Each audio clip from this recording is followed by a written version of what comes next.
नमस्कार, मी पंजाब डक. आज आहे 27 जून 2026 आणि मी माझ्या शेतामध्ये या ठिकाणाहून खास करून महाराष्ट्रातल्या शेतकऱ्याला परत अंदाज देणार आहे. काल देखील राज्यामध्ये खूप ठिकाणी पाऊस झाला, आमच्या मराठवाड्यामध्ये झाला, परभणीकडे झाला, आम्हाला देखील खूप झाला.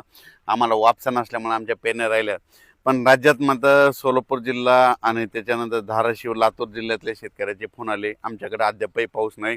तर सोलापूर जिल्हा, सांगली जिल्हा, आटपाडी हे पंढरपूर आणि लातूर धाराशिव त्या जिल्ह्यातल्या शेतकऱ्याला सांगू इच्छितो की आज 27-28च्या दरम्यान म्हणजे ह्या 3 दिवसामध्ये तुमच्याकडे पाऊस येणार आहे, म्हणून हा अंदाज लक्षात यायचा. तर त्याच्यानंतर म्हणजे हे पाऊस काय होईल हे तुम्हाला 2-3 दिवस पडेल, त्याच्यानंतर मग थोडा रिमझिम स्वरूपाचा असा काही येत राहील, म्हणून तुम्ही अंदाज लक्षात यायचा. पण राज्यात मात्र 1 जुलैपासून ते म्हणजे जुलैच्या पहिल्या आठवड्यात मात्र राज्यात काही काही ठिकाणी धुमाकूळ पाऊस घालणार आहे, जोरदार पाऊस पडणार आहे. त्याच्यामुळे सर्वप्रथम मुंबईकर, पुणेकर, अकोले, अहिल्यानगर, संगमनेर, ओझर ह्या पट्ट्यातल्या नाशिक, नंदुरबार, धुळे, जळगाव ह्या शेतकऱ्यांनी काळजी घेण्याची गरज आहे.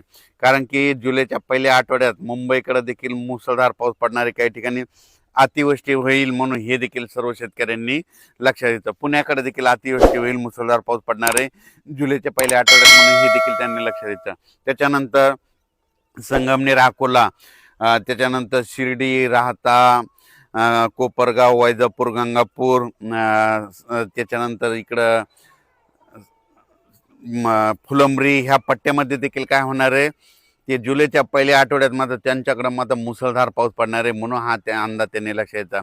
नंदुरबार जिल्ह्यातले शेतकऱ्याचे फोन आले, नंदुरबार, धुळे जिल्हा, तर की आमच्या भागामध्ये काही जिल्ह्यात पाऊस पडला आणि काहीकडे राहायचं. तर नंदुरबार, धुळे आणि उत्तर महाराष्ट्रातल्या शेतकऱ्याला तुम्हाला एक सांगू इच्छितो, तुमच्याकडं पाऊस लेट येणार आहे, पण तुमचं मात्र चांगलंच करून जाणार आहे. कारण की तुमच्याकडे काय होणार आहे, जुलैच्या म्हणजे पहिल्या आठवड्यात इतका पाऊस पडणार आहे की पहिल्या पावसात तुमचे ओढे नाले सगळे ओव्हरफ्लो होणार आणि त्याच्यानंतर नदी नाले होणार आणि तुमचे जितके जे छोटे छोटे तळे बंधारे सगळे मात्र भरून जाणार आहेत. म्हणून हे अंदाज उत्तर महाराष्ट्रातल्या नंदुरबार जिल्हा, धुळे जिल्हा, जळगाव जिल्हा, नाशिक जिल्हा, दिंडोरी ह्या परिसरातील लोकांनी, त्याच्यानंतर गुजरातच्या बॉर्डरच्या कडेच्या शेतकऱ्यांनी हा अंदाज लक्षात घ्यायचा. तुमच्याकडे पाऊस येणार आहे, थोडा सगळ्यापेक्षा उशीर येणार, पण मात्र तुमचं चांगला हे करून देणार आहे, तुमची पाण्याची टेबलच वाढवून देणार आहे, म्हणून हा तुमच्यासाठी आनंदाची बातमी. त्याच्यानंतर मराठवाड्यातल्या शेतकऱ्याला सांगू इच्छितो, मराठवाड्यामध्ये परभणी जिल्हा, बीड जिल्हा, लातूर जिल्हा, हिंगोली जिल्हा, नांदेड जिल्हा, संभाजीनगर आणि जालना जिल्हा, मराठवाड्यात आज देखील 27 तारखेपासून म्हणजे आज देखील रात्रीच्याला पाऊस आहे. म्हणजे 27 पासून ते 8 तारखेपर्यंत मराठवाड्यात दररोज वेगवेगळ्या भागात, वेगवेगळ्या गावात, वेगवेगळ्या तालुक्यात असा दररोज वेगवेगळा भाग पकडत असा पाऊस पडणार आहे. म्हणून मराठवाड्यातल्या शेतकऱ्यांनी हे अंदाज लक्षात घ्यायचा. जमिनीमध्ये ओल असेल तर तुम्ही तुमचं पेरून टाकायचं, नसता मग काय होईल की तुम्हाला 10 जुलै नंतरच पेरणी करायला वेळ भेटेल. कारण की हे आता मी सांगू शकतो, मी माझ्या शेतात ते 4 दिवस झालं वापसाच होत नाही, आम्हाला पेरायचं आहे पण पेरणी करताच येईल. म्हणून शेतकऱ्यांना ज्यांच्याकडे ईदभर ओल आहे त्याने पेरणी करून टाकायची मराठवाड्यातल्या शेतकऱ्यांनी. त्याच्यानंतर विदर्भातल्या शेतकऱ्याला सांगू इच्छितो, विदर्भामध्ये आज देखील 27 पासून ते 8 जुलैपर्यंत चांगला दररोज वेगवेगळ्या भागात जोराचा पाऊस पडणार आहे. ज्या भागात वंचित राहिला त्या भागात देखील ह्या 8 ते 10 दिवसात पडून जाणार आहे.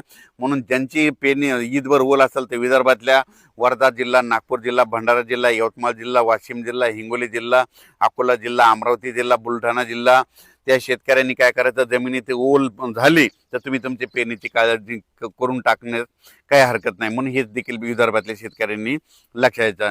पण राज्यात सांगायचं झालं तर म्हणजे 1 जुलै ते 8 जुलैच्या दरम्यान मी म्हणलं होतं ना, जुलैमध्ये पहिल्या आठवड्यात राज्यात पाऊस खूप पडणार आहे. मग सगळ्यात जास्त पाऊस मुंबईकडे पडणार आहे, पुण्याकडे पडणार आहे, संगमनेर, अकोला, ओझर, विघ्नर कारखान्याच्या परिसरामध्ये मुसळधार, अतिमुसळधार पाऊस पडणार आहे.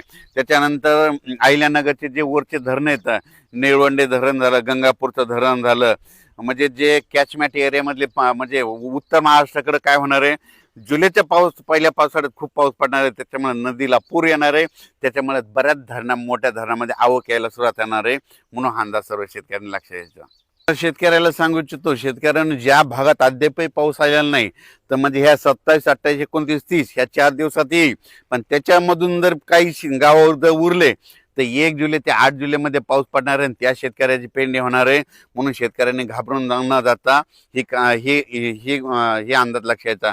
आणि त्याच्यानंतर सोलापूर जिल्ह्यासाठी धाराशिव, लातूर आणि सांगली, बारामती ह्या पट्ट्यातल्या शेतकऱ्याला सांगू इच्छितो, तुमच्याकडं आज म्हणजे 27 तारखेला आज बऱ्याच भागात पाऊस पडणार आहे. पण 28-29-30च्या दरम्यान पुन्हा काय होणार आहे, आणखीन थोडा भाग कव्हर करणार आहे. पण त्याच्यानंतर काय होईल, नंतर 1 जुलै ते त्याच्यामध्ये सरी येत राहतील. तुमच्याकडे जर ईदबरोबर झाले तर तुम्ही तुमचा पेरणीचा निर्णय घेऊ शकता. पण तुम्हाला एक सांगू इच्छितो, म्हणजे पश्चिम महाराष्ट्रातले हे 2-3 जिल्हे आहेत, म्हणजे सांगली जिल्हा, साताराचा इकडचा अलीकडचा पूर्वेकडला भाग, त्याच्यानंतर सोलापूर जिल्हा, धाराशिव जिल्हा, ह्या पट्ट्यातल्या शेतकऱ्याला सांगू इच्छितो की की तुम्ही काय करायचं, जमिनीमध्ये जर ईद बरोबर झाली तर तुम्ही तुमचा पेरणीचा निर्णय घ्यायचा. तुमच्याकडे थोडं पावसाचं झुकतं माप कमी राहणार आहे, पण जास्त पाऊस मात्र उत्तर महाराष्ट्राकडे पडणार आहे. उत्तर कसं असतंय, राज्यातल्या एका भागात जर पाऊस पडायला लागला तर एक भाग थोडा कमी राहतंय, म्हणून हे देखील त्या शेतकऱ्यांनी लक्ष द्यायचं. तर यावेळेस मात्र उत्तर महाराष्ट्रातल्या शेतकऱ्यासाठी आनंदाची बातमी, नंदुरबार जिल्ह्यातल्या शेतकऱ्याचे फोन आले, आमच्याकडे पाऊस कमी, तर तुमच्याकडे कमी असला तर काय हरकत नाही. पण ह्या म्हणजे 3 दिवसात 1 जुलै ते 10 जुलैमध्ये जे पाऊस येईल ते तुम्हाला खूप म्हणजे सगळ्यात महाराष्ट्रामध्ये जास्त पाऊस पडणार मग तुमच्याकडे राहणार आहे, म्हणून अंदाज लक्षात घ्यायचा. मात्र जुलैच्या पहिल्या आठवड्यात, पहिल्या वीकमध्ये मात्र हेवी टू हेवी रेन म्हणजे खूप मोठा पाऊस पडणार आहे. काही काही ठिकाणी अतिवृष्टी होणार आहे, अति मुसळधार पाऊस पडणार आहे. म्हणून हा अंदाज सर्व शेतकऱ्यांनी लक्षात घ्यायचा. म्हणजे खास करून उत्तर महाराष्ट्राकडे मुंबई, पुणे, नाशिक त्यांनी सतर्क राहण्याची गरज आहे. धन्यवाद.